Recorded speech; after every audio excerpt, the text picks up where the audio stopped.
సంసోను కోసం న్యాయాధిపతులు మనకు ఏం నేర్పిస్తుందో చూద్దాం. గత 2 రోజులుగా సంసోను జీవితం యేసుక్రీస్తు జీవితాన్ని మరియు పరిచర్యను ఎలా సూచిస్తుందో మనం ధ్యానిస్తున్నాము. రేపు ఆ విశ్వాసానికి తిరిగి వెళదాం.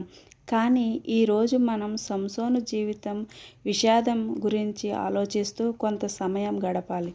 ఖచ్చితంగా దేవుడు సంసోను ద్వారా మన ప్రణాళికను నెరవేరుస్తాడు. కానీ దేవుడు మనకు ఇచ్చిన బహుమతులను వృధా చేయకూడదని సంసోను ఒక హెచ్చరికగా నిలదీస్తాడు. ఎందుకంటే దేవుడు మన ప్రయోజనాల కోసం కాదు, దేవుడు ప్రయోజనాల కోసం మనకు బహుమతులను ఇస్తాడు. న్యాయాధిపతులు 15లో సంసోను తన జీవితాంతం చేసే పనిని మనం చూస్తాము.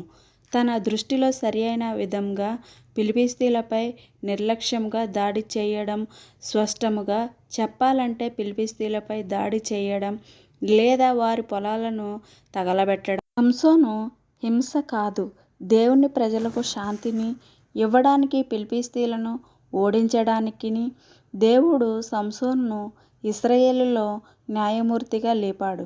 బదులుగా సమస్య ఏమిటంటే సంసోను తన స్వంత వ్యక్తిగత కక్షలకు ప్రతీకారముగా మాత్రమే ప్రతీకారము తీర్చుకోవాలని కోరుకునే విధానం.